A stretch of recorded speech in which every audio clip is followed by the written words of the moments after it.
يا مكة الأشراف يا نور السماء يا قبلة يا نور السماء يا قبلة الإسلام يا بيت القلوب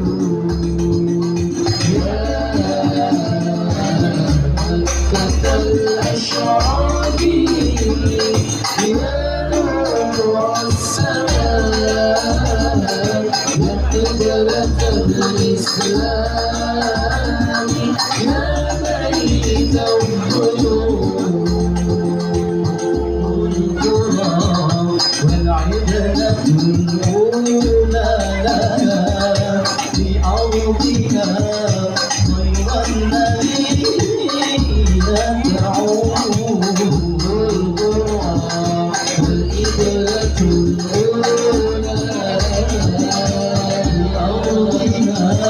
خير النبي تعود الأشراف يا نور السماء يا قبلة الإسلام يا بيت القلوب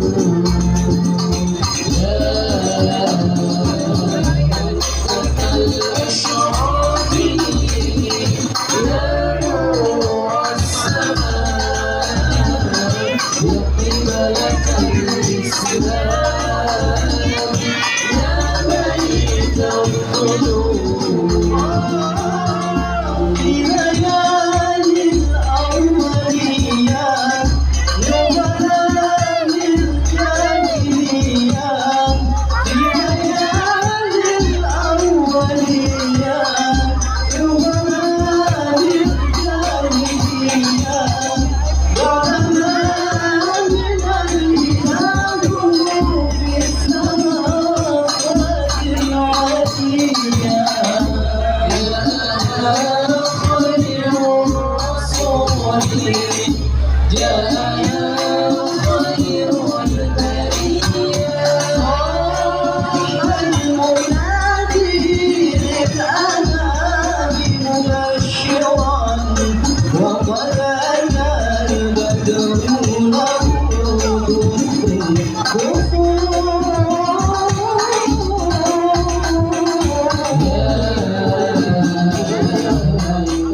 الأشراف يا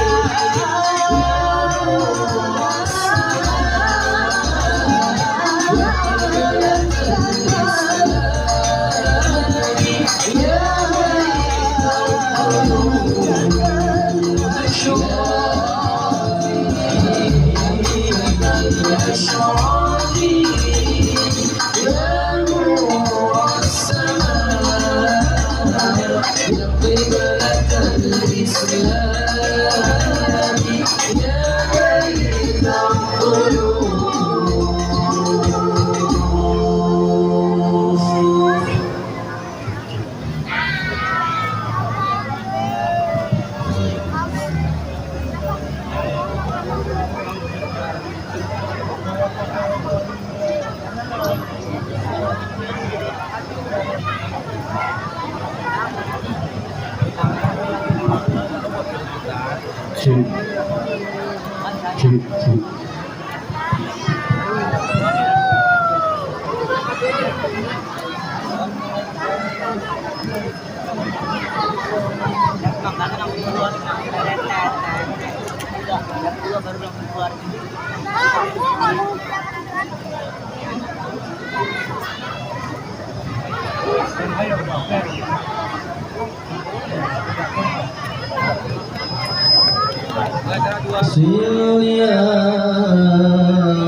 ya Nabi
Pada seluruh jamaah tamu undangan acara pribadi, dan kami himbau kepada seluruh jamaah agar mengisi saf-saf yang masih kosong.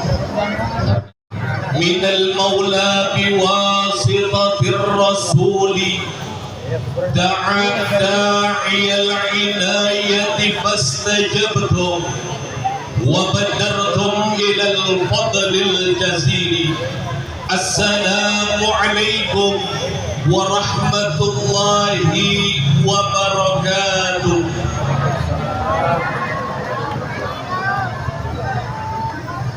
Alhamdulillah, alhamdulillahilladzi arsala rasulahu Muhammadan ila kafatin nas wa anzala ma'ahul kitab liyufarriqu bihi bainal haqqi wal batil, bainal ma'rufi wal munkar, wa hadana ila siratikal mustaqim. Ashhadu an la ilaha illallah wahdahu la syarika lah, wa ashhadu anna Muhammadan abduhu wa rasuluh. Allahumma salli wa sallim wa barik wa karim wa majid wa azim ala sayyidina wa nabiyyina wa maulana Muhammadin sayyidina wa nabiyyina wa maulana Muhammadin sayyidina wa nabiyyina wa maulana Muhammadin. Al-Fatihah lima ughliqa wal khatimi lima sabaqa nasiril haqqi bil haqq wal hadi ila siratikal mustaqim wa ala alihi haqqa qadrihi wa miqdarihil aqim ya fattahu ya alim. Hadratul mukarramin,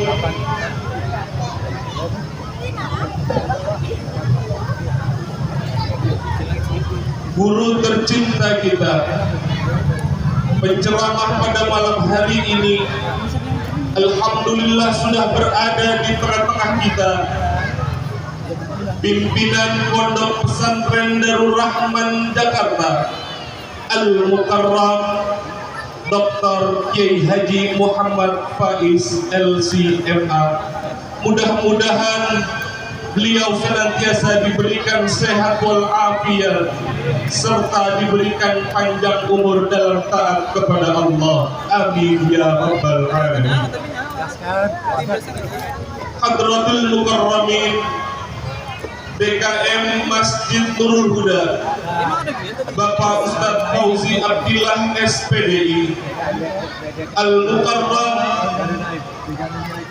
para ketua RW dan RT Pondok Cabe Ilir, terkhusus telah hadir di tengah kita pula Lurah Pondok Cabe Ilir, Al-Mukarram Bapak Prihadianto SDMA. Dan suatu kehormatan bagi kami, pimpinan Angkatan Darat Skadron Bapak Letnan Kolonel M. Robi Siswanto SIP. Dan suatu kehormatan bagi kami juga, Komandan Lanudal Jakarta Bapak Letkol Laut Rai Triano yang diwakilkan oleh Bapak Kapten Didik Walidin beserta jajarannya. Dan yang kami hormati para tokoh masyarakat, terkhusus orang tua kami Bapak Haji Romli, orang tua kami Bapak Haji Samanhudi, Bapak Ustadz Muhammad Amin, Ketua RW 01 Bapak Abdul Hakim, dan yang terhormat Qori kita Al-Mukarram Al-Ustadz Hafiz Fauzan SPD, beserta seluruh tamu undangan dalam memperingati Maulid Nabi besar Muhammad Sallallahu Alaihi Wasallam dengan tema meneladani akhlak Nabi Muhammad untuk membangun karakter generasi muda yang religius. Puji syukur hadirat Allah Subhanahu wa Ta'ala yang begitu banyak telah memberikan nikmat kepada kita. Dengan nikmat yang Allah berikan, kita dapat berkumpul, kita dapat bermuajahah dengan penuh kasih sayang. Mudah-mudahan perkumpulan kita ini akan menjadi saksi di sisi Allah Subhanahu wa Ta'ala bahwa kita adalah pecinta Rasulullah Sallallahu Alaihi Wasallam. Batang bertangkai daun, cinta bertangkai rindu. Marilah selawat dan salam kita curahkan kepada junjungan kita, kekasih Allah yang paling mulia, Nabi besar Muhammad Sallallahu Alaihi Wasallam, kepada sahabatnya, para keluarganya dan pengikutnya hingga akhir zaman. Dan mudah-mudahan kita diakui sebagai umat Nabi dan kelak diberikan syafaatul uzma fi yaumil qiyamah. Amin amin ya rabbal alamin. Bapak Ibu tamu undangan yang dirahmati Allah Subhanahu wa Ta'ala, berdirinya kami di sini sebagai pembawa acara dalam memperingati Maulid Nabi besar Muhammad Sallallahu Alaihi Wasallam, yaitu acara yang pertama pembukaan, acara yang kedua pembacaan ayat suci Al-Quran, acara yang ketiga sambutan-sambutan, acara yang keempat penampilan hadroh dari tim Ar-Rayyan, acara yang kelima ceramah agama oleh guru kita tercinta Dr. Kiai Haji Muhammad Faiz LCMA, dan acara yang terakhir yaitu penutup dan doa. Mari kita ikuti acara dari awal hingga akhir dengan penuh kekhusyuan, dengan penuh ketenangan. Mudah-mudahan dengan berlangsungnya acara kita dari awal hingga akhir dapat mengundang keberkahan yang diturunkan kepada kita dari Allah Subhanahu wa Ta'ala. Meningkat acara yang pertama yaitu pembukaan. Mari kita buka acara Maulid Nabi ini dengan membaca suratul Fatihah dengan harapan diberikan kelancaran dari awal hingga akhir. Ala hadhihi niyyah wa bi kulli niyatin salihah wa ila hadratin Nabi al-Fatihah.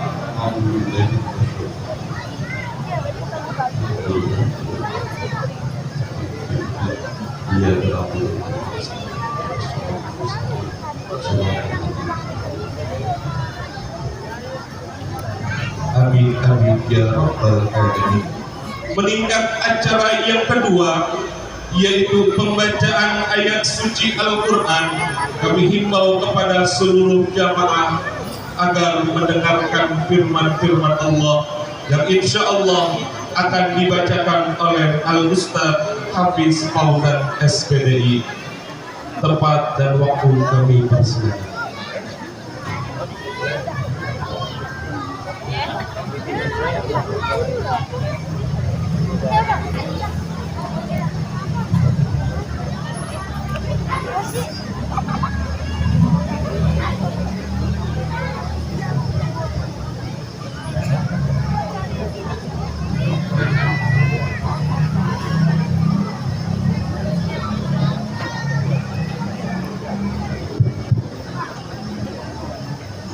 Assalamualaikum warahmatullahi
ما كان على النبي من حرج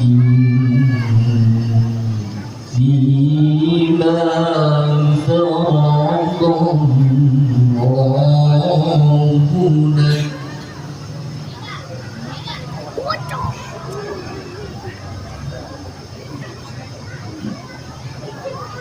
سنة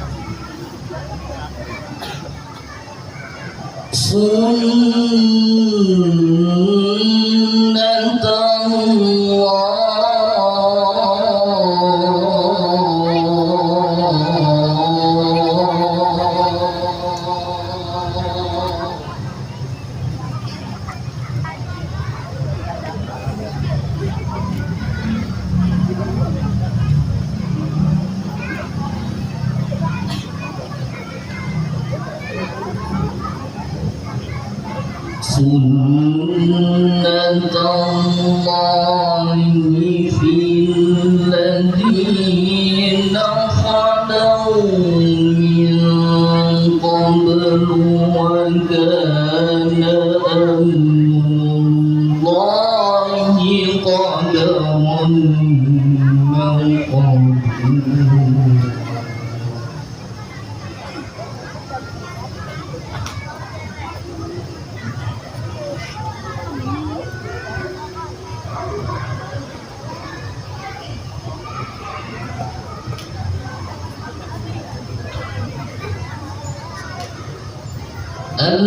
الذين يبلغون رسالات الله ويخشونه ولا يخشون أحدا إلا الله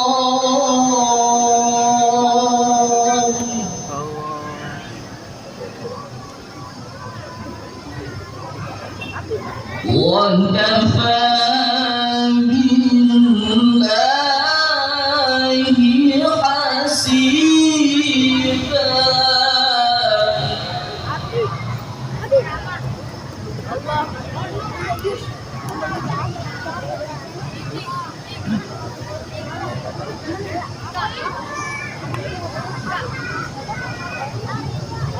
ما كان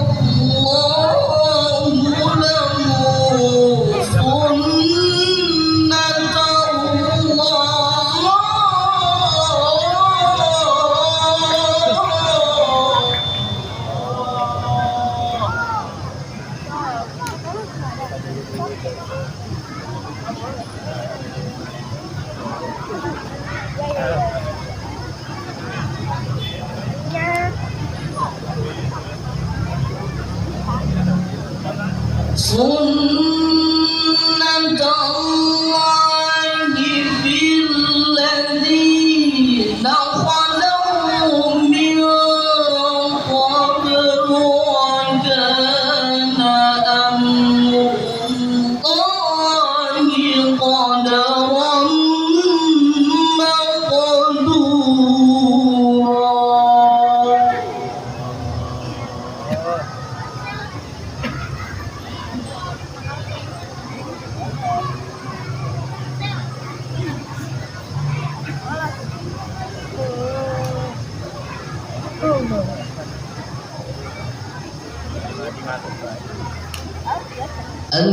الذين يبلغون رسالات الله ويخشونه ولا يخشون أحدا إلا الله.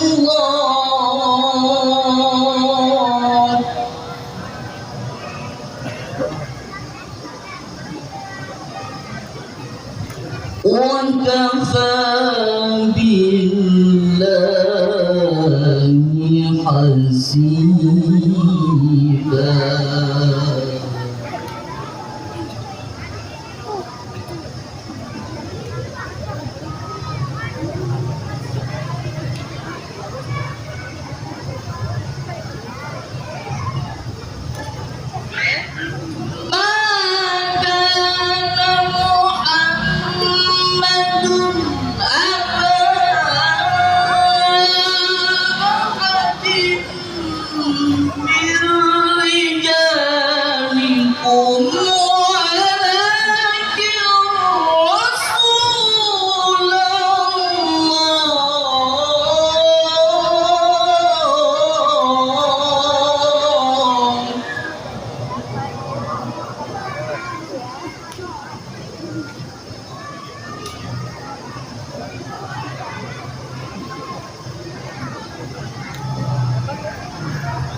وكان الله بكل شيء عليما.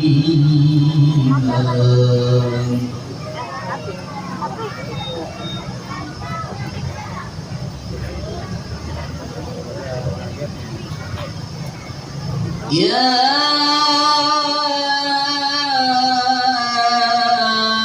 أيها الذين آمنوا اذكروا الله ذكرا كثيرا.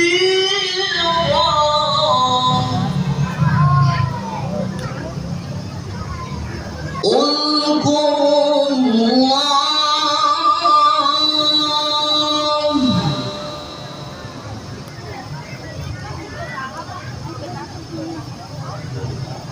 اذكروا الله ذكرا كثيرا.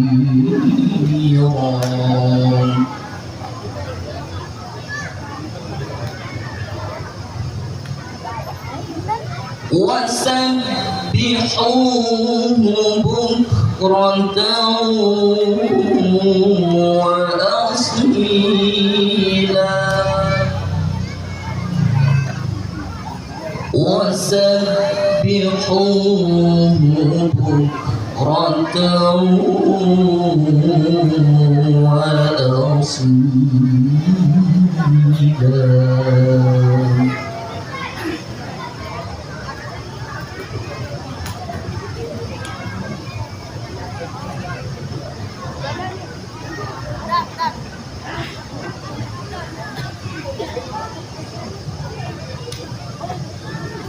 الذي يصلي عليكم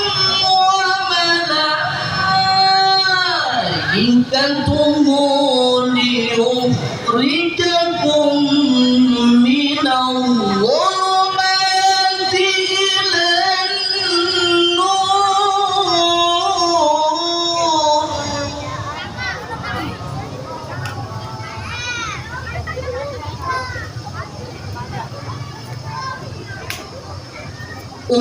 وكان بالمؤمنين رحيما وكان بالمؤمنين رحيما.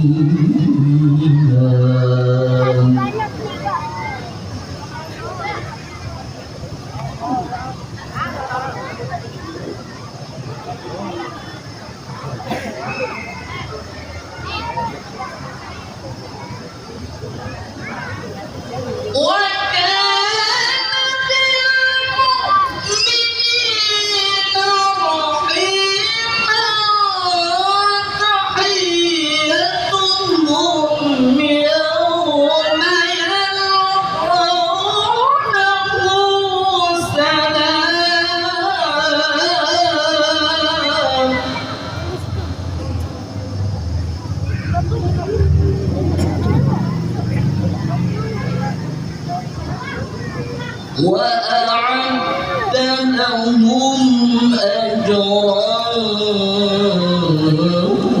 كريما.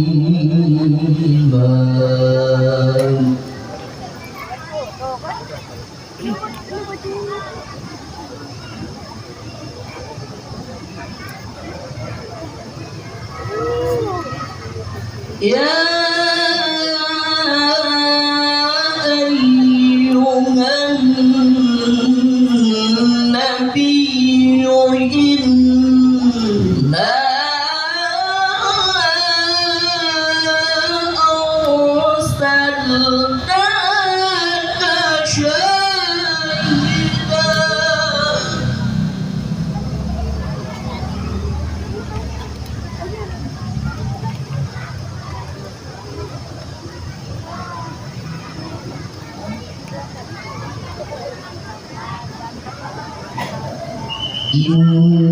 إنا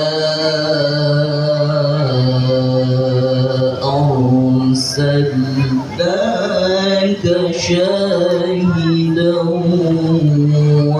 ومبشرا ونذيرا.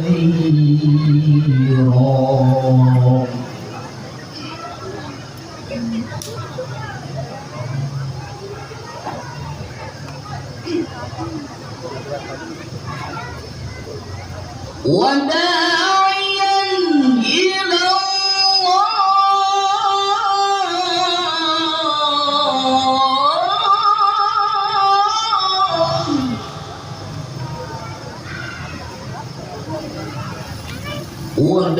وداعيا إلى الله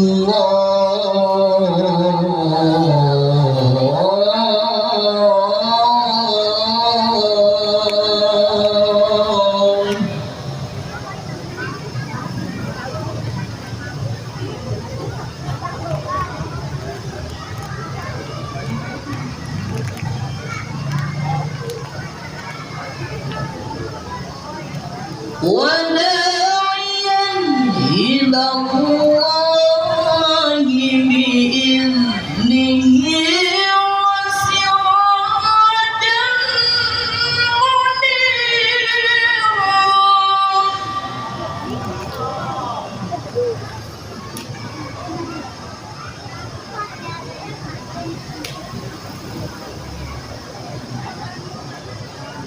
وبشر المؤمنين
لقد كان لكم في رسول الله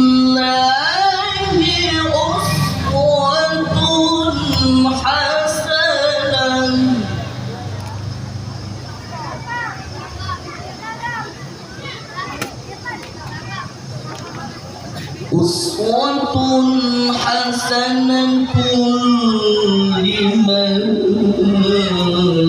كان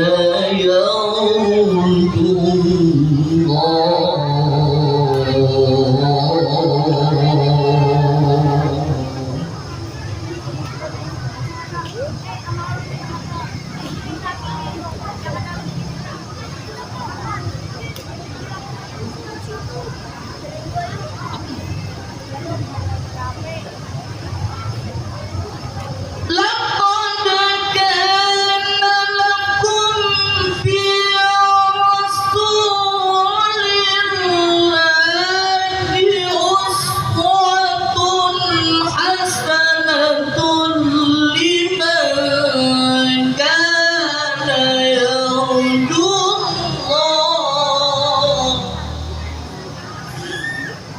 أسوة حسنة لمن كان يرجو الله.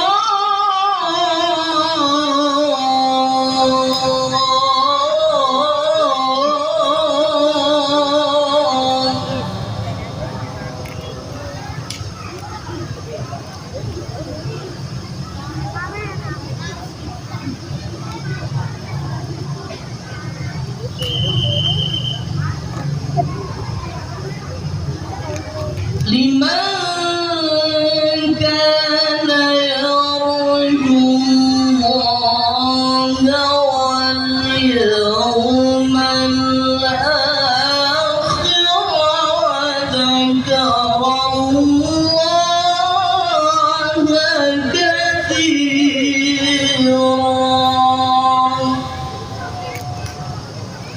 صدق الله العظيم.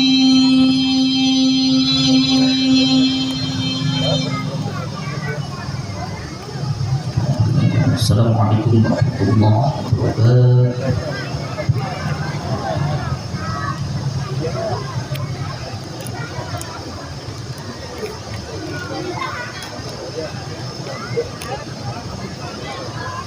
Sadaqallahul azim wa sadaqa rasulul habibul karim wa nahnu ala dhalika minasyahidin wa syakirin walhamdulillahi rabbil alamin. Bapak Ibu serta tamu undangan yang dirahmati Allah Subhanahu wa taala, meningkat acara yang ketiga yaitu sambutan yang pertama dari Ketua Pelaksana peringatan Maulid Nabi besar Muhammad sallallahu alaihi wasallam, akhinal kiram, Rabbi hamdika al-waqaf alaihi falyatafaddal.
Kami himbau kembali kepada jamaah agar yang di belakang maju ke depan demi kenyamanan, serta jamaah yang lain yang masih berdiri di samping kanan kiri agar bisa duduk, dan bapak-bapak yang masih berada di masjid, permintaan dari Gus Faiz agar turun ke depan panggung karena melihat tempat yang disediakan panitia masih dalam keadaan kosong.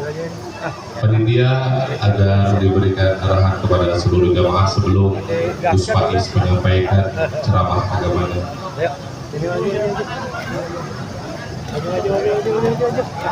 Bapak-bapak, kami mohon kami mohon untuk mengisi tempat di depan panggung karena masih terlihat kosong. Jadi tidak ada yang di dalam masjid, semuanya berada di aula masjid. Dan kami himbau juga yang berada di belakang, ibu-ibu, kami mohon maaf agar tidak bersih, agar lebih khusyuk, agar kita dapat memahami apa yang nanti akan disampaikan oleh guru kita tercinta. Dan untuk anak-anak di pod Brexit, jangan ada yang berisik, jangan ada yang ngobrol di saat guru kita menyampaikan ceramahnya nanti. Bapak Ibu yang dirahmati Allah Subhanahu wa Ta'ala, sampailah kita di acara inti, yaitu ceramah agama yang akan disampaikan oleh guru besar kita, pimpinan Pondok Pesantren Darul Rahman Jakarta, kepada yang terhormat Dr. Kiai Haji Muhammad Faiz LC.MA. Al-waqtu fa'alaihi falyatafaddal mashkura. Sallu ala Muhammadin, sallu ala Muhammadin, sallu ala Muhammadin. Pada yang kami persilakan. Assalamualaikum warahmatullahi wabarakatuh. Bismillahirrahmanirrahim. Alhamdulillahirabbil alamin. Wassalatu wassalamu ala asyrafil anbiya wal mursalin wa ala alihi wa sahbihi ajma'in. Amma ba'du. Segenap para alim ulama yang saya muliakan, para asatidzah, para guru, para tokoh masyarakat, pejabat-pejabat pemerintah baik sipil maupun militer yang saya hormati, pengurus Masjid Jami Nurul Huda beserta panitia yang saya muliakan, bapak-bapak, ibu-ibu, hadirin hadirat sekalian yang berbahagia. Saya tadi senang sekali mendengar sambutan Bapak Lurah. Jarang-jarang Pak Lurah di ibu kota, di Jakarta dan sekitarnya itu pejabat pemerintah peduli dengan kegiatan maghrib. Kalau kiai menganjurkan umatnya baca Quran itu biasa, tapi seorang lurah mengingatkan rakyatnya untuk rajin membaca Al-Quran, peduli dengan ilmu, itu lurah yang luar biasa. Saya jadi percaya kalau Pak Lurah ini ngitungin maulid, itu juga jarang-jarang ada lurah hafal berapa kali hadir maulid. Kalau lurah tahu jumlahnya janda di kampungnya banyak, tapi kalau lurah ngitungin maulid pertama, kedua, ketiga, itu saya tadi percaya betul, karena orang yang dekat dengan Rasulullah Shallallahu Alaihi Wasallam, yang paham mengerti sejarah hidup Nabi Muhammad Shallallahu Alaihi Wasallam, itu pasti tahu mukjizat Nabi yang paling utama yang Allah berikan kepada Rasulullah itu identik dengan Quran, akhlak, dan ilmu. Ini yang harus kita ingat. Nabi Muhammad keistimewaannya di antara para nabi. Istimewanya Nabi Muhammad itu pada kebasyariahannya, kemanusiaannya. Rasulullah itu sehari-hari yang dikerjakan itu tidak aneh. Kalau Nabi Musa itu yang dikerjakan aneh, punya tongkat, tongkatnya dilempar jadi barongsai, aneh. Itu kalau tongkat ketemu, Pak, saya kasih uang DKM, saya kasih uang sedikit, saya bilang Pak DKM di tongkat Nabi Musa. Nanti jam 4 waktu tarhim tinggal ngomong beliau, siapa yang tidak datang masjid berjamaah, gua lepas tongkat. Rasanya orang sekelurahan Pondok Cabe ini ke masjid semua. Kenapa? Tongkatnya jadi apa ini? Jadi nanti jalanan ini macet. Kalau mau bangun infrastruktur, tidak usah tender, Pak. Proyek di tender itu cuma nambah maling di Indonesia ini. Ya? Tapi kalau tongkat Nabi Musa ketemu, subhanallah, kasih Pak Lurah. Ini jalanan macet Pak Lurah. Supaya tidak macet diapakan? Bikin atas kayak jembatan tol yang di Cikampek. Kata Pak Lurah, duitnya nggak ada, gampang. Pukul tongkat jadi flyover. Itu Nabi Musa. Yang dikerjakan itu nggak biasa. Kalau kita lihat nabi-nabi semuanya, itu pekerjaannya rata-rata di luar kebiasaan. Tapi Rasulullah Shallallahu Alaihi Wasallam itu di Mekah dulu, itu dihina, direndahkan sama orang kafir yang tidak mengerti Rasulullah. Begitu Nabi diangkat jadi Nabi di Mekah, itu orang Mekah bertanya-tanya, "Mahadar Rasul, kenapa Nabi ini yang kulun to'am, makan nasi padang, wayang sifil aswad, keliling di tanah abad?" Ini kan sifat yang kalau nempel sama orang yang dikatakan ahli agama, itu kan kelihatannya buruk. Coba, ada kiai banyak makan, saya ini makannya banyak kalau di rumah.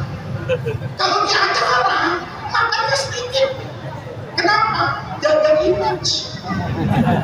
Kalau saya misalnya habis maulid dikasih makan satu nampan, saya habisi, rasanya Bapak nggak undang lagi.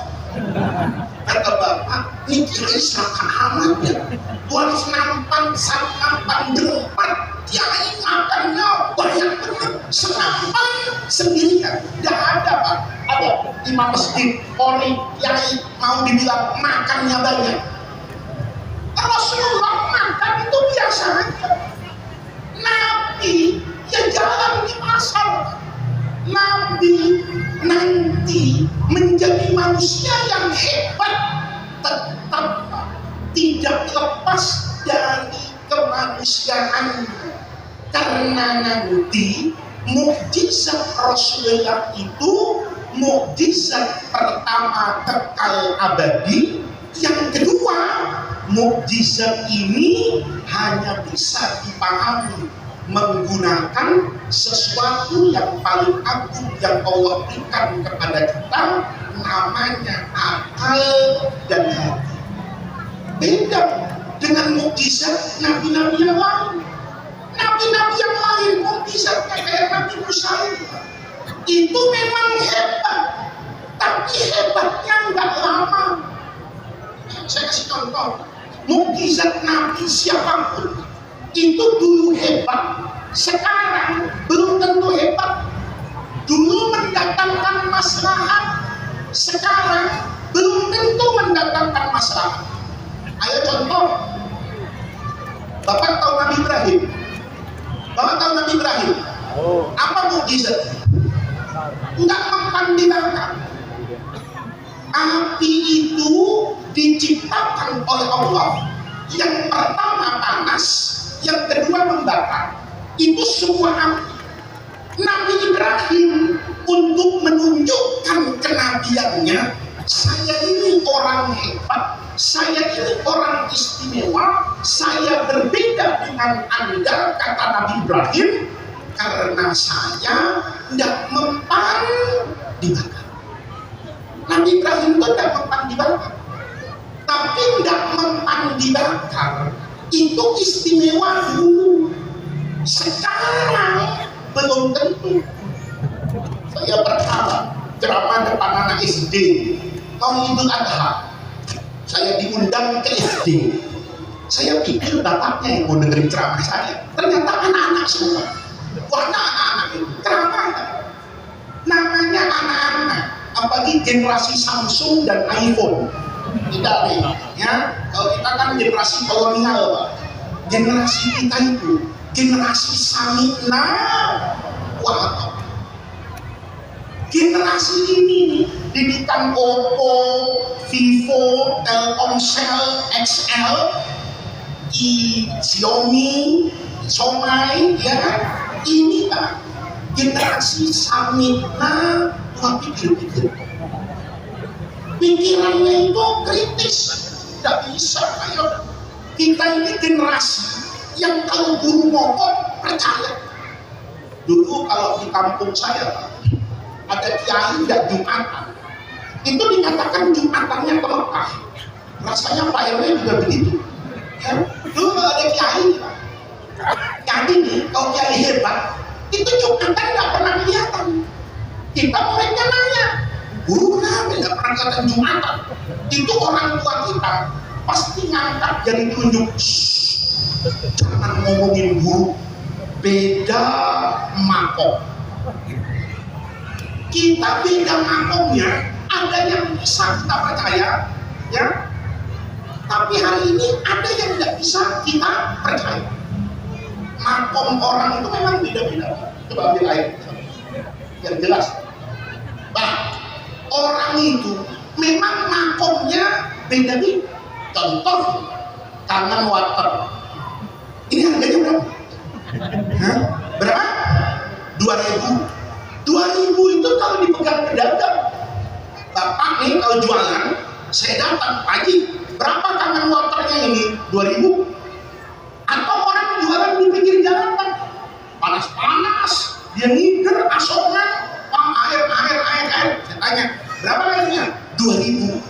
Air ini 2.000 kalau dipegang pedagang.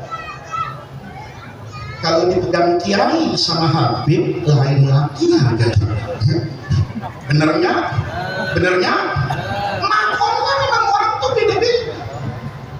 Tapi ada yang masuk akal, ada yang nggak masuk akal. Dulu tahu semua. Bener, Bapak nggak percaya? Makom ini beda.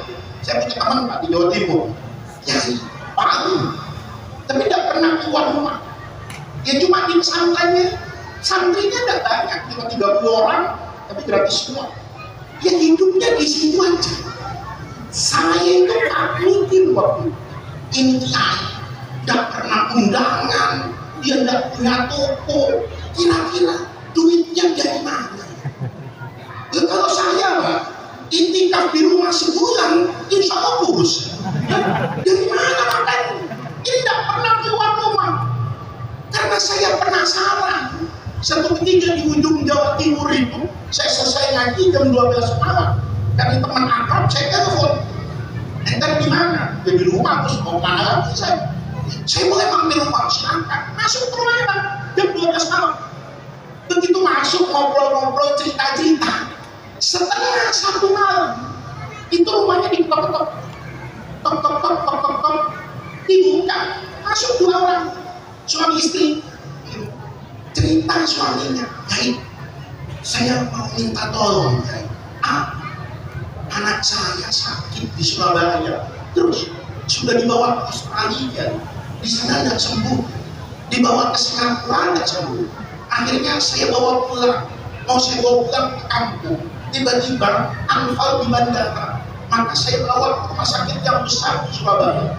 Tapi dokter sudah angkat tangan, ya. Sudah disuruh pasrah saja. Tolong Kiai doakan, mudah-mudahan anak saya masih panjang umur. Nyerahin botol Pak, ayat kayak begini, dibuka sama Kiai. Dibacain doa. Begini doanya nggak saya baca keras-keras Pak. Kalau Bapak nanti tahu doanya kan nggak minta doa sama saya, nanti baca sendiri, nanti itu mengurangi rezeki saya nanti. Dibaca, tutup, dibilang bawa ke anaknya, suruh minum semuanya, baca sholawat 3 kali. Itu bapaknya, salaman Pak, terima kasih ya, ngasih amplop. Saya penasaran Pak. Jadi amplopnya itu lumayan tebal. Saya kan amplop cukup pengalaman dari luar, saya udah tahu ini berapa isinya, saya udah tahu. Tapi untuk menghilangkan penasaran saya, amplopnya saya ambil. Ya kata temannya, cuma tak dulu, saya buka, saya mau lihat. Begitu bapak pesawat isinya merah semua. Sudah merah pakai peci. Kalau merah nggak ada pecinya, nggak usah dihitung Pak. Tapi kalau merah, Soekarno Hatta Pak, banyak. Suaminya cium tangan sama Kiai tadi, ngasih amplop, istrinya naruh parsel di rumah. Saya percaya makom itu beda. Orang ini tidak pernah cari duit, tapi duit yang nyari. Bapak jangan niru. Ya, dengar cerita saya kayak begini, nanti pulang habis maulid jam 1 malam ada yang ketok-ketok pintu rumah Bapak. Jangan main bola Pak. Kalau Bapak jangan-jangan tagihan pinjol tuh sama motor kredit 6 bulan yang belum dibayar, diketok-ketok, ini makomnya. Diajarin kita dari kecil. Ada makom lagi. Apa itu kata guru saya? Jumatan. Kalau ada kiai ada Jumatan. Itu kiai kenapa? Sepanjang kita Jumatan tidak pernah kelihatan. Beda aku. Kiai baca Hizbul Bahar oleh Imam Abdul Hasan As-Sadri. Begitu baca langsung sampai Mekah. Jumatannya di Mekah. Yakin generasi tua kan? Bener, ada orang Jumatan di Mekah. Sekarang kita cerita, gak ada yang percaya. Kenapa? Sekarang semua orang umrah. Nelfonnya gampang, bisa video call. Begitu, guru mana? Jumatan di Mekah. Alhamdulillah, adik anak sekarang lagi ada di Mekah nih. Ya, biarkan nyari guru, salaman di bagus salam. Saya telepon adik saya, guru lagi Jumatan tuh di Mekah. Lu tungguin ya, sebentar lagi keluar. Tadi saya abang kalau libur tiap waktu. Kenapa? Di Mekah sekarang masih jam 8 pagi. lagi. Imamnya masih tidur, khotibnya tidur. Iya. Yang dulu kita percaya, hari ini rasanya sulit untuk percaya karena akal sehat dimanapun. Kalau jam 12 ada di Pamulang, maka di Mekah masih jam 8 pagi. Kalau dia bilangnya jam 12 Jumatan di Mekah, Mekah yang mana yang dia Jumatan itu? Bener nggak? Bener nggak? Ini bukan cuma wali, Pak. Jadi bapak-bapak itu nggak usah didik anak-anaknya itu biar bisa terbang. Anak-anak itu didik biar sekolah, bukan cari karomah bisa terbang. Ya kalau hujan, kita pikir kenapa? Biar anak anti air. Ribet amat. Cuma untuk ambil air, wirid dibuang setahun, mendingan punya duit beli payung. Selesai, betul kan? Nabi juga begitu. Nabi Ibrahim itu hebat, tapi kehebatan Nabi Ibrahim itu ada batasan. Saya cerita kepada anak-anak karena diundangnya mau Idul Adha. Kepala sekolahnya guru cerita tentang keluarga Nabi Ibrahim. Ini kan mau Idul Adha sebelum Nabi Ismail, cerita dulu bapaknya. Cerita saya, anak-anakku, Nabi Ibrahim itu Nabi yang hebat, diangkat oleh Allah menjadi ulul azmi minar rusul. Bahkan semua nabi besar, baik yang agamanya Yahudi, Nasrani maupun Islam, itu kakek moyangnya pasti berasal dari Nabi Ibrahim alaihissalam. Nabi yang hebat, mukjizatnya nggak mempan. Dulu saya dengar kayak gini, Pak, tenang, benar hebat. Generasi Samsung sama generasi iPhone angkatan. Saya baru kali itu pidato di instruksi hadirin baru kali. Yang instruksi hebatnya anak SD. Saya ceramah depan kiai tenang, ceramah depan habib duduk, depan profesor dengerin. Lagi ini depan anak SD angkat tangan. Pak, saya mau bicara. Saya cuekin mau. Tapi tanpa ngotot, Pak, saya mau bicara. Saya panggil, ada apa? Naik kelas mimbar. Ada apa? Saya kasih mic-nya. Ngomong. Saya tidak sepakat dengan ceramah Bapak. Kenapa, nak? Ceramah Bapak salah itu. Saya baru kali ini ya, disalah-salahin orang di atas mimbar itu kan anak SD kan. Saya bilang, saya salah apa nih? Ceramah saya salah apa nih? Begini, Pak. Kalau ukuran hebat tidak hebatnya seorang nabi hanya diukur karena nggak mempan dibakar. Tetangga saya tidak kalah hebat dengan Nabi Ibrahim. Saya kan kena mental, Pak. Tetangga saya, kok dengan tetangga saya tanya, tetanggamu siapa? Nabi Adam? Bukan. Nabi Idris? Bukan. Saya sebut Nabi? Bukan. Saya tanya, tetanggamu siapa? Tetangga saya bukan Nabi, Pak. Bukan Rasul, bukan Kiai, bukan Habib, bukan orang pintar. Siapa tetanggamu, nak? Pemadam kebakaran. Saya mikir-mikir, Pak. Itu benar juga. Secara logika mantik, betul. Nabi Ibrahim dalam hidupnya kan tidak mau ketemu dengan api.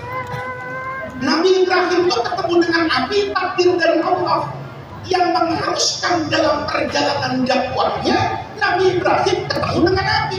Begitu ada api, malaikat Jibril turun kan, bawa jimat bersertifikat halal. Ya. Begitu Nabi Ibrahim mau dibakar, kata malaikat Jibril, tenang Ibrahim. Kata Nabi Ibrahim, tenang bagaimana? Lu kagak lihat api segede itu? Kata Jibril, tenang. Allah sudah berfirman, min fawqi sab'i samawat, dari tempat yang mulia itu di arsy-Nya Allah bicara, Allah ngomong, Allah berfirman, ya naru kuni bardan wa salaman ala Ibrahim. Nabi Ibrahim dengar kayak gitu tenang, karena malaikat Jibril itu nahunya bagus. Jadi malaikat itu juga mungkin punya pesantren, Pak, belajar alfiyah. Ya naru nakiroh, kata anak pesantren, an-nakirah itu tufidu umum wal istidrak, itu mencakup semua. Begitu Allah berfirman ketika Nabi Ibrahim mau dilempar ke api, itu semua api sedunia adem. Kalau hari itu Nabi Ibrahim mau dilempar ke api, ada ibu-ibu di Pamulang sini masak air, insya Allah airnya kagak matang sampai kiamat kurang 2 hari. Kenapa? Semua api. Nabi Ibrahim tak mau Pak ketemu dengan api, tapi begitu ketemu dengan api tenang. Kenapa tenang? Jibril ikut campur. Saya mau tanya sama bapak-bapak, pemadam kebakaran, kalau ada api, dia takut apa dia datengin?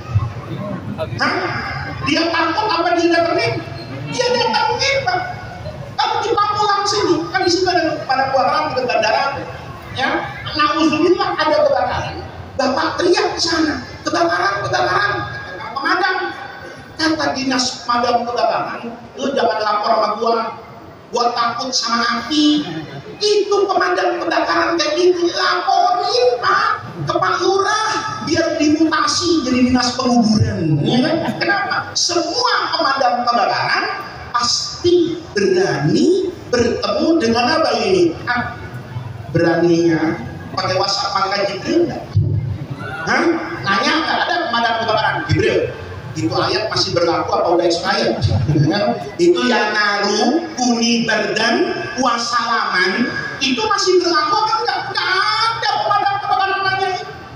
Karena pemadam kebakaran dengan ilmu pengetahuannya, dengan peradaban kemanusiaan, manusia sekarang dengan ilmunya bisa buat baju anti api, bisa buat helm kaca yang bisa menjaga keamanan organ tubuh yang vital. Saya dulu punya teman Pak, pembalap, bawa helm dari Singapura. Helm, dia pamer depan saya, terus ini helm paling keras di dunia. Saya bilang, masa sih? Saya lihat dari luar kayak kaca Pak. Disuruh ngambil palu, diambil palu, saya ketokin ke helm, nggak retak Pak, apalagi retak. Kenapa? Ilmu pengetahuan.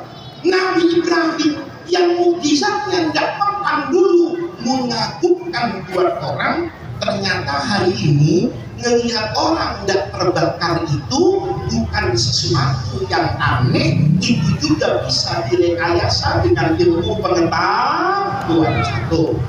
Yang kedua, saya cerita dulu mukjizat Nabi bawa masalah kebaikan. Kalau mukjizat Nabi-Nabi dulu diwariskan kepada saya, kan kita sering dengar di pengajian al ulama warathatul anbiya. Ulama itu pewariskan. Apa yang saya warisi dari Rasulullah? Apa yang saya warisi dari Rasulullah? Hadis. Itu kata Nabi, warisan saya. Coba ilmunya Nabi-Nabi dulu itu diwariskan ke saya, bisa berantakan itu. Contoh Nabi Soleh. Nabi Soleh ini Pak, kalau sekarang itu insinyur teknik sipil, ya.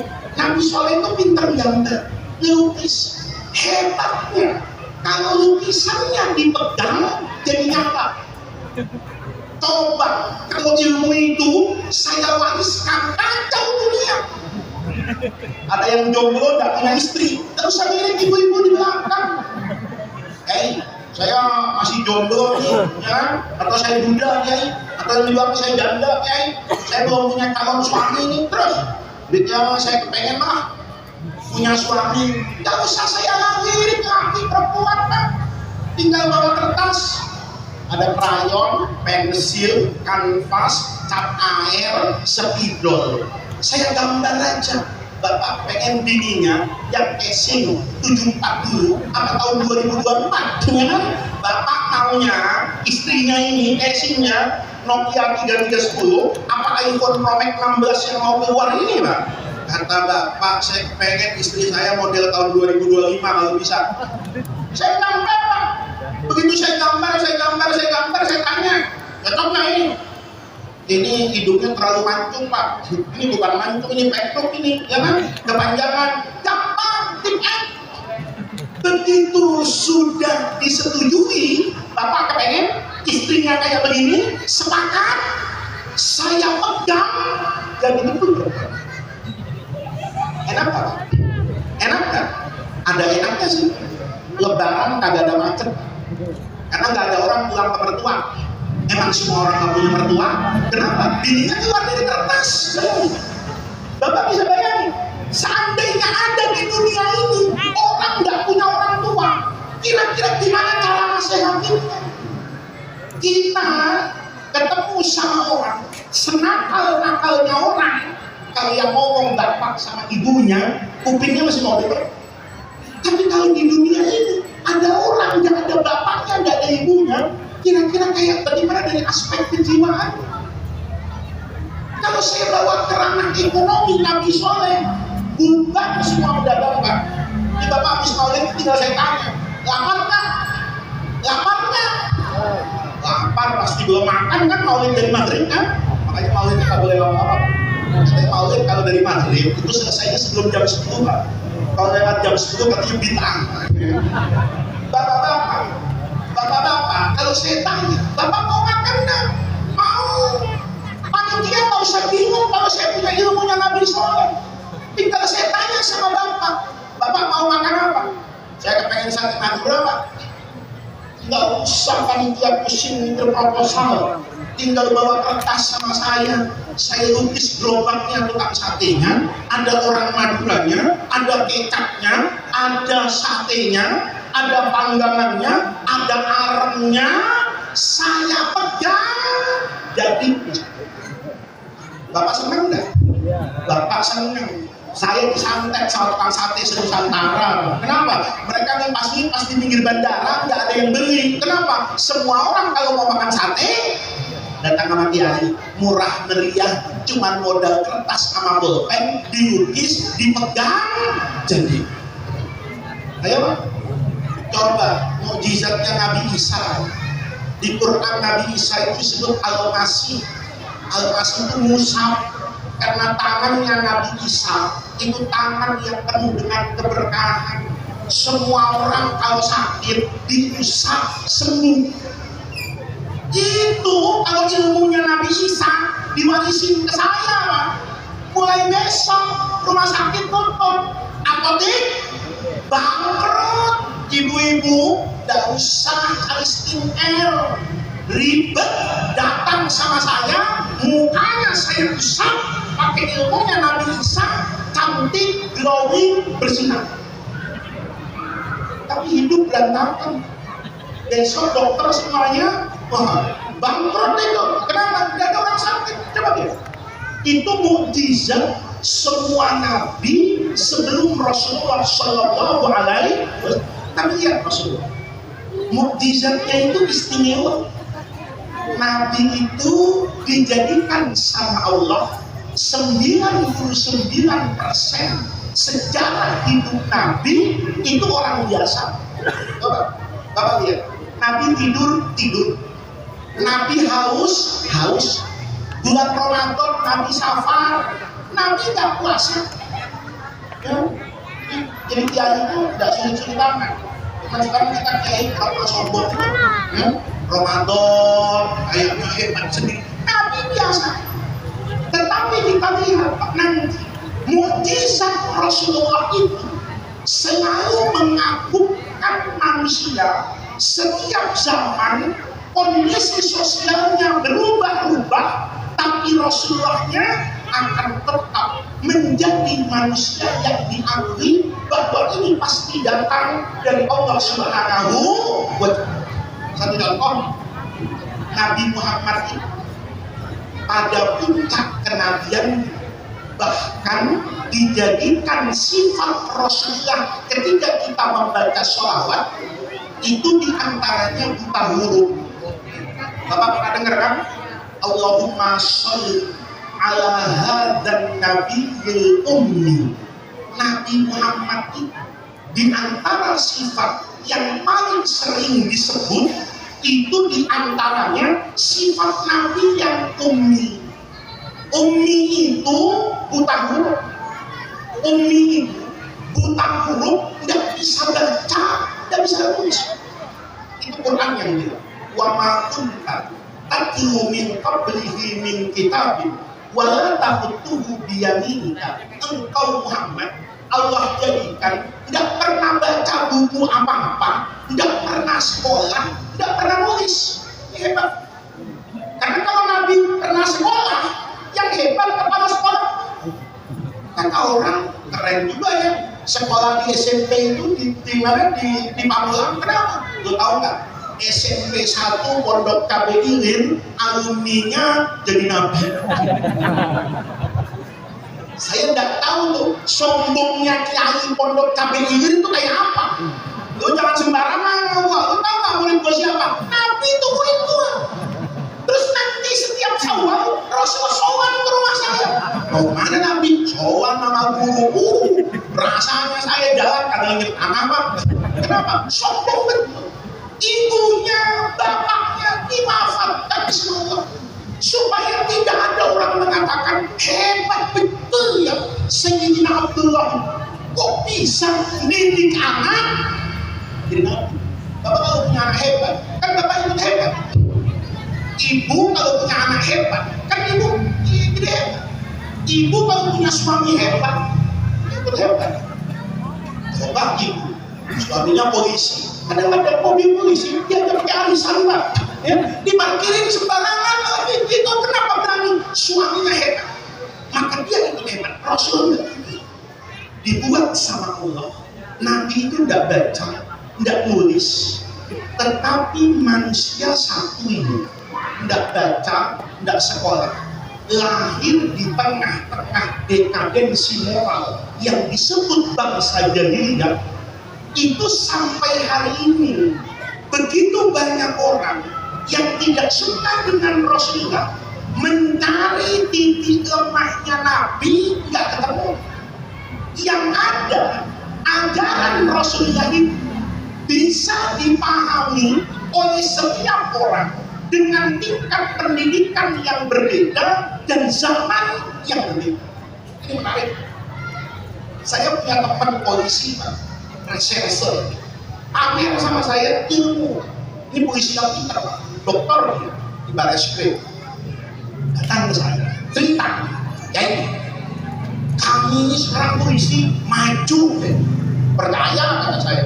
Sekarang polisi banyak yang dokter Pak, banyak yang sekolah pintar-pintar polisi sekarang. Polisi datang ke saya, cerita, kami di kepolisian sekarang itu mengembangkan yang namanya scientific investigation, investigasi yang didukung oleh sains. Saya bilang maksudnya apa Jenderal? Kata beliau, dulu untuk mengetahui ini orang baik atau orang jahat, saya butuh alat bukti.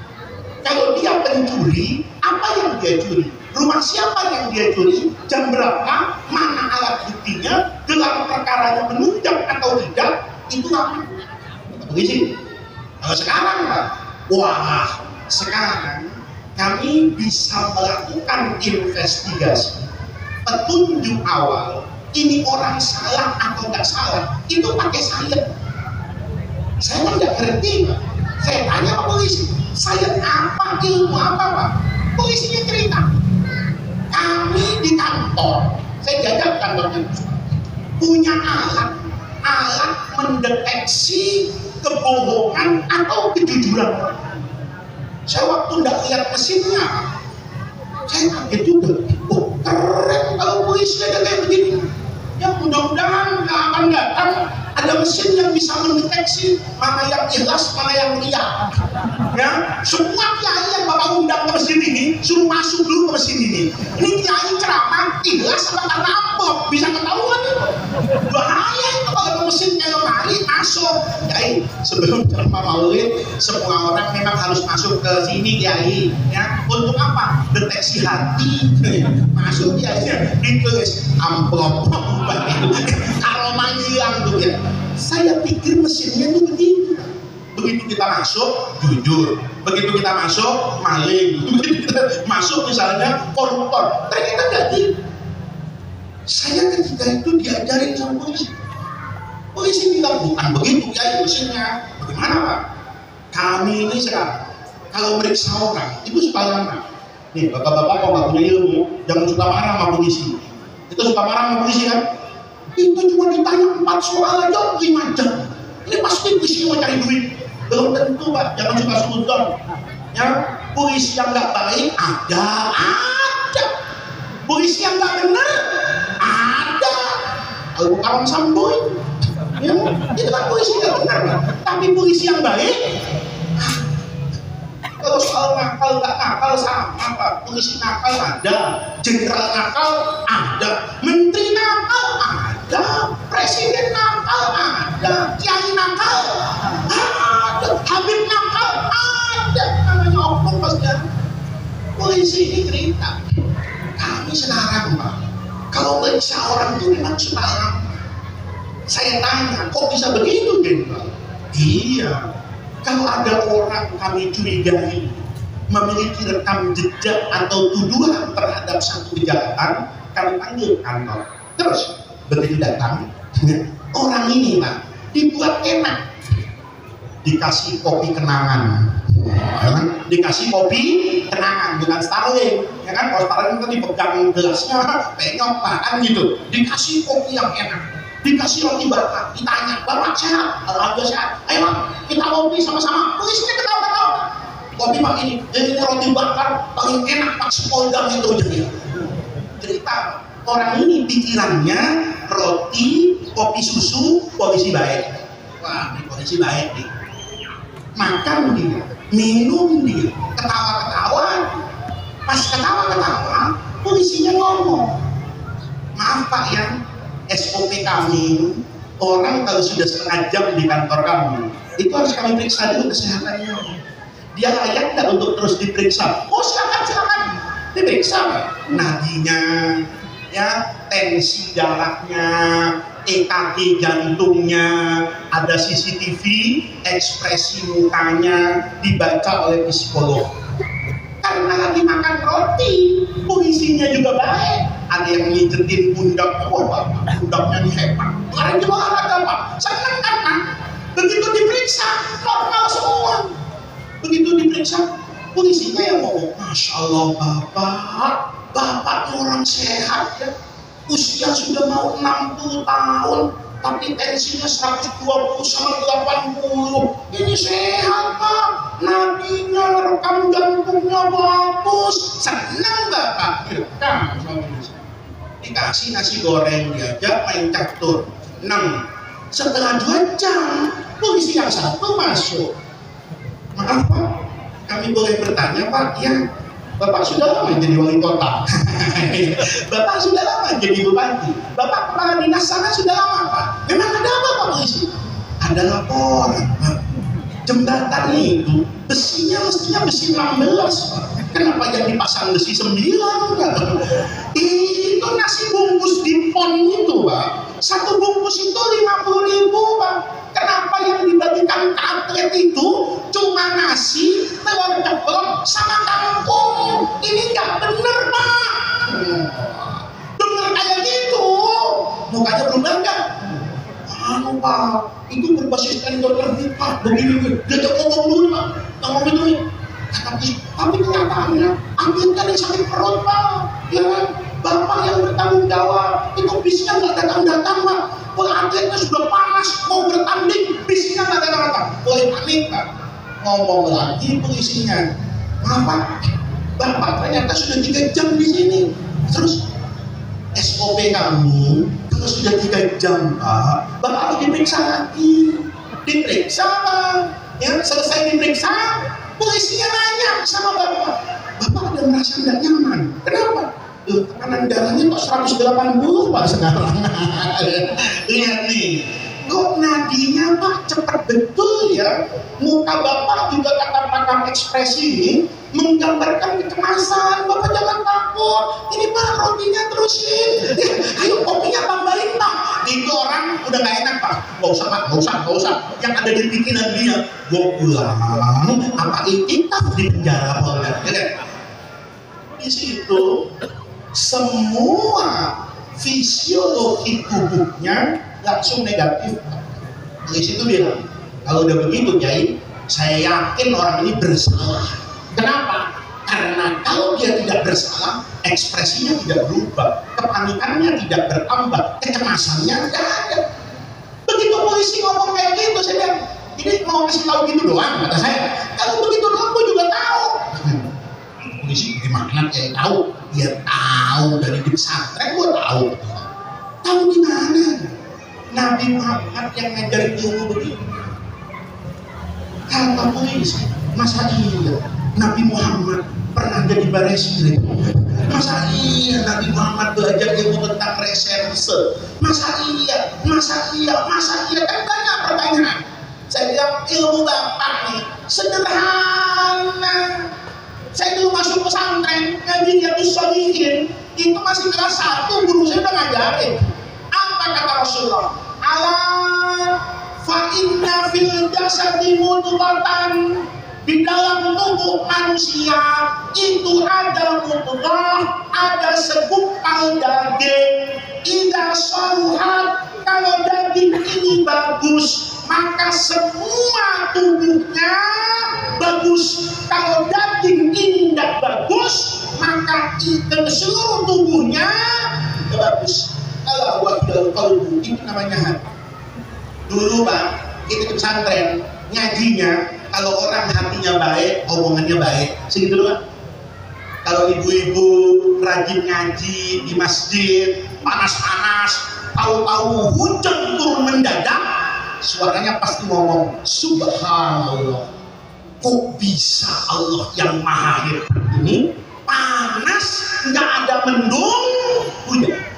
Kenapa ngomong Subhanallah? Hatinya biasa dikit. Tapi kalau nggak pernah ke masjid, panas, hujan mendadak, jumuran banyak di atas loteng, teriak, buset. Tuh, yang satu Subhanallah, yang satu buset. Maka Bapak dengan mudah pakai hadis tadi, Bapak katakan yang ini hatinya isinya Allah, yang ini hatinya isinya buset. Hadis itu cuma kita pahami sebatas itu. Tapi hari ini hadis Nabi itu menemukan relevansinya dengan pertumbuhan ilmu pengetahuan. Kalau orang tadi hatinya baik bukan penjahat, kalau orang tadi tidak punya salah, maka harusnya rekam jantungnya bagus, tensi darahnya normal, denyut nadinya tetap pada aturannya. Kenapa? Karena hatinya bagus. Di sini Pak, mukjizat Rasulullah itu di sini. Kita ini sekarang kadang-kadang kalau Isra Mi'raj itu yang dipikir Nabi terbangnya gimana. Kalau maulid Nabi itu hanya begitu banyak orang yang terpesona hanya pada aspek lahiriah, tapi tidak pernah berusaha untuk mempelajari mengapa Sayyidul Anbiya yang paling hebat ini dijadikan oleh Allah itu pada kemanusiaannya. Coba lihat Nabi yang tidak pernah sekolah, Nabi yang tidak pernah belajar, itu nanti semua ajaran yang dibawanya itu akan selaras dengan yang namanya ilmu pengetahuan, itu akan selaras dengan yang namanya kondisi sosial yang paling baik yang harus diamalkan oleh. Contoh, Nabi itu ditanya sederhana, Nabi, saya kepengen jadi orang yang paling baik. Orang baik itu orang apa sih? Jawaban Nabi itu selalu relevan. Nabi nggak pernah bilang yang bagus itu jadi kiai, yang bagus itu jadi habib, yang bagus itu jadi dokter, Nabi jawabnya sederhana, tapi kesederhanaan jawaban Rasulullah itu menginspirasi begitu banyak orang hari ini. Apa kata Nabi? khairun nas, sebaik-baiknya manusia itu anfa'uhum, yang mampu memberi manfaat untuk orang lain. Jawaban Nabi ini dulu saya ngaji di pesantren itu kayaknya sederhana.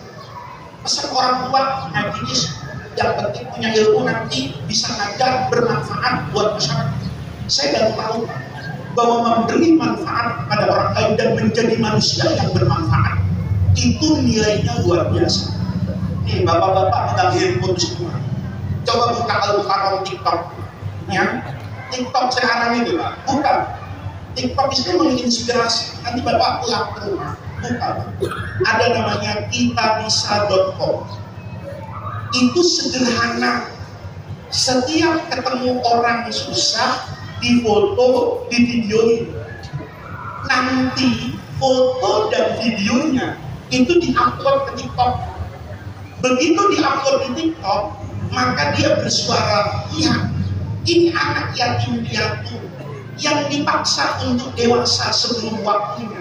Ini orang difabel, tidak punya tangan, tidak punya kaki, tapi dia harus menghidupi sekian banyak anak terlantar yang dia temui di jalanan dengan keterbatasannya. Masuk di situ, yang punya ide ini menerapkan amal jariah yang luar biasa. Masjid ini Pak, kotak amalnya 100 juta hebat. Nih masjid ini kotak amalnya 1 miliar, hebat.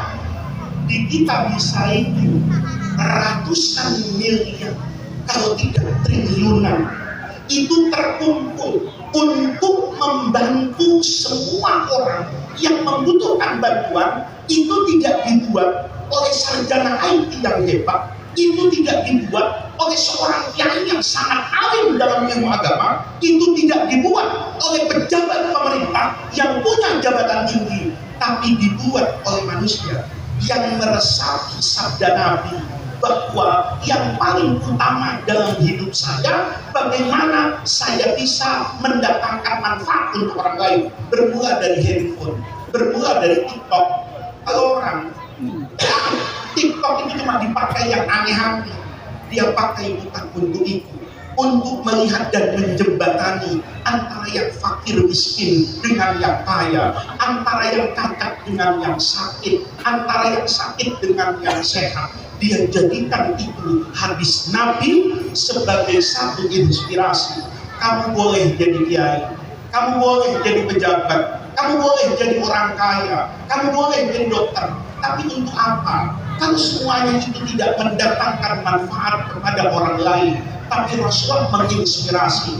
Boleh jadi, nih Bapak, saya cerita, ada polisi Pak di Bekasi Utara, itu jarak dari rumahnya ke tempat dia tugas itu 100 kilo, naik motor. Itu polisi luar biasa, itu mendidik masyarakat di Bekasi Utara, memberantas buta huruf Al-Quran.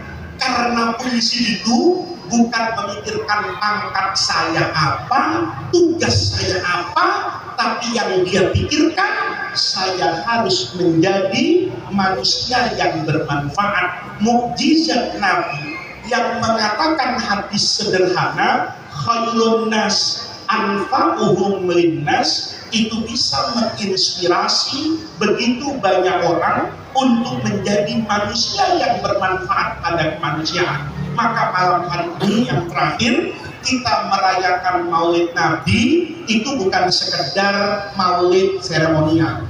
Nggak boleh Pak, tahun ini maulid, lu maulid ngapain? Ya baca maulid. Habis itu ya dengerin ustadz ceramah, habis itu cium tangan guru, habis itu bungkus berkah, terus pulang. 1000 tahun kita maulid, ya kita begini aja. Tapi saya mohon nanti pada satu masa di masjid ini masjid besar, bagus, nanti didukung sama Pak Lurah, ya kan? Kepengen Pak, maulidnya itu tiap malam Jumat. Ngapain?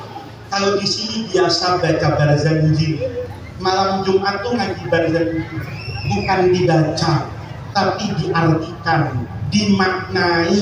dijelaskan. Tidak apa-apa maulidnya ada di dalam masjid, maulidnya setiap Jumat, tapi setahun.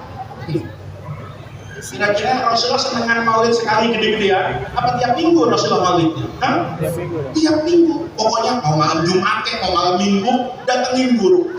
Di sini ngaji barzanji supaya Bapak tahu Rasulullah itu apa. Kita ini kadang-kadang judulnya maulid tapi nggak ngerti Nabi. Ada orang kan kalau mau maulid itu Pak, naik motor nggak mau diatur, rombongan lampu merah diterabas, dicegat sama polisi. Lampu merah berhenti. Bapak nggak tahu saya mau maulid Nabi. Ini separuh pintar banyak gobloknya nih orang. Kenapa? Nabi Muhammad mau jihad, Pak, mau jihad bela agama Allah. Itu Nabi Muhammad ngasih petunjuk lalu lintas. Kata Nabi, pasukan kamu jalan nanti jangan merusak kedamaian dan kesejahteraan tempat yang kamu jalan. Apa kata Nabi? Nanti kalau lihat pohon jangan dipotek. Lihat ada pendeta sedang beribadah di mana itu? Di dalam gerejanya. Dakhum wasyakahum. Jangan diganggu. Kita kadang-kadang Pak, maulid Nabi itu saya enak. Maulid sampai jam 3 malam. Pasang speakernya 1 juta watt. Ya, jangan dibuat macet. Nanti saya tanya, gimana maulid kamu? Oh, sukses. Sekecamatan gue buat macet. Apa manfaatnya gitu? Kalau maulid sekecamatan macet itu apa manfaat? Terus yang camah, kayaknya 10, habibnya 5. Terus bubar jam berapa? Jam 2 malam. Saya mikir Pak, kalau maulid bubar jam 2 malam, panitianya menyediakan nasi kebuli, kan jadi rengginang gitu nasi. Kenapa? Masak dari sore sampai jam 3 malam. Ya. Ada yang salah kita dalam beragama. Apa itu yang diajarkan Rasulullah? Kenapa? Karena sekarang mau itu semangat cuman teriaknya, ilmunya nggak tahu. Yang dibaca bagus, ngerti enggak? Makanya tadi saya dukung Pak Lurah. Ya, nanti Pak Lurah bikin gerakan maulid itu bawa kitab. Orang sekarang ngaji bawa bendera. Ya, saya dulu ngaji kecil dia bawa kitab. Sekarang orang ngaji bawa apa itu? Bendera. Biarin. Ya enggak, Bapak nggak setuju dengan saya, nggak usah diundang lagi, selesai, nggak apa-apa. Tapi saya mau Pak Lurah tadi itu betul. Kalau semua orang datang ke tempat ibadah, itu semuanya bawa Quran, bukan cuma dibaca, diartikan, dimaknai, berzanji. Oh, kenapa kok? Tapi kita kan nggak pakai ilmu. Dulu saya dari kecil tahu berzanji itu, mau itu, asyraqal itu ada 2 redaksi. Ya, ada asyraqal badru alaina, ada asyraqal qaumu. Itu dulu saya nanya sama guru, ini kenapa al-badru? Ini kenapa kok al-qaum? Ini kenapa kok pakai asyraq? Kenapa bukan qola'am? Itu dulu saya ngaji, dimaknai. Sehingga saya dari kecil itu ngerti siapa Rasulullah Shallallahu Alaihi Wasallam. Maka mudah-mudahan dengan pengajian malam hari ini, insya Allah nanti di masjid ini Pak Ketua DKM, ya, kalau mau cepat masuk surga nanti Pak ya, ini Pak Lurah juga nih, ya, bilang Pak Camat, Pak Wali Kota, ya, bilang sama calon-calon itu, ya, ada 2 ya Pak ya. Ada Pak Sony, ada Bu Airin kan di sini kan, sampaikan sama 2 calon itu, kalau mau menang dan diberkati, bela pengajian. Ya, insya Allah kalau setiap malam Jumat ngaji barzanji, terus habis ngaji ada nasi uduk, insya Allah. Ya, kira-kira Bapak mau datang nggak? Mau datang nggak? Mau. Nanti tolong Pak. Biasa budaya kayak orang tua kita, tapi makanannya sederhana. Dulu saya Pak bikin pengajian Pak sama Umi sama santri saya ngaji hitam. Saya bilang sama santri saya mau datang, ada syaratnya. Apa? Makannya nasi di nampan. Bolehnya cuma terong, tempe, sama tahu. Sekali kamu menyediakan di mampan itu ada daging, saya nggak datang sampai hitam. Kenapa? Gak kalau mikirin makanannya, akhirnya nggak ngaji-ngaji. Kenapa? Kenapa nggak bikin pengajian? Mahal. Mahal kira, makanannya sekebuli. Ya ini amplopnya dihitung di depan gua kan nggak enak mau bawa sedikit. Coba ya. Akhirnya pada ngaji. Coba mesti bikin.